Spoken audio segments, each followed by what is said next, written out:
Stress management for young adults. Teenagers now are shown to have higher levels of stress than their adult counterparts. And as both a high schooler and a college student, I also experience large amounts of stress on a daily basis.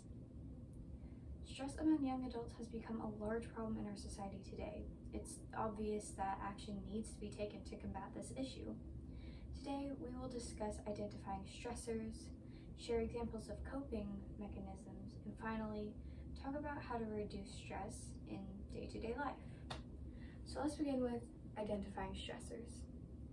The first thing you need to know about managing stress is how to identify a stressor. There are 4 kinds of stress. There's acute and chronic stress, and external and internal stress. As Mayo Clinic puts it, recognizing a problem is a first step towards solving it. By beginning to identify and understand the source of your stress, you've taken the first step in learning to better manage it. End quote. So firstly, acute and chronic stress. Acute stress is the reaction to immediate stress. It can be anything from getting pulled over to even giving a speech. Chronic stress is drawn out and persistent. The stress can stay around for a lot longer, and it can even lead to health problems.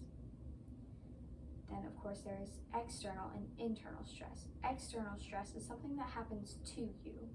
This can be from common things such as school, work, and even simply social environments. Internal stress is something that is self-induced. This can be things such as irrational fears and even stressful personal behaviors. Now that we've talked about identifying stressors, let's talk about coping with them and coping mechanisms. Now for the managing part. Of course, managing entails how to cope with stress. According to the NCIP government website, coping is defined as the thoughts and behaviors mobilized to manage the internal and external stressful situations, end quote.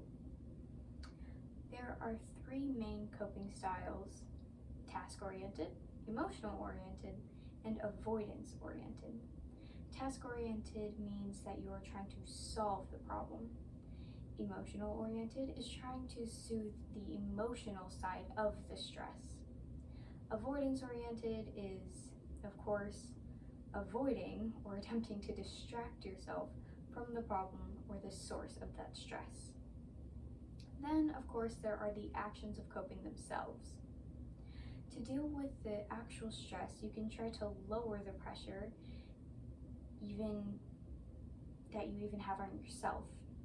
Also, as a young adult, it would be especially a good idea to reach out and ask for help from your peers or a parent even.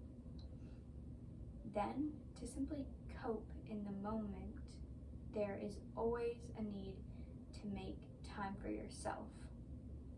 This could be anything from just having quiet time to even exercising. Now that we've talked about identifying stress and coping mechanisms, let's talk about reducing stress. Lastly, after coping with present stress, it would be best to reduce stress. You need to be able to take care of yourself. Give yourself personal time and time to relax. Also, be sure to take breaks during longer projects to relieve that pressure that may cause stress. Then, you also need to be able to keep yourself calm. This entails not putting the initial pressure on yourself. Don't spread yourself too thin, and let yourself have room to breathe and not taking on more than you can mentally deal with. Then, you can form a sort of list, however you would like to. Then you would be able to set the priorities and know what is most important to help yourself not become that overwhelmed. As we have seen, stress among young adults has become a large problem in our society. It is still obvious that even more action needs to be taken to combat this issue.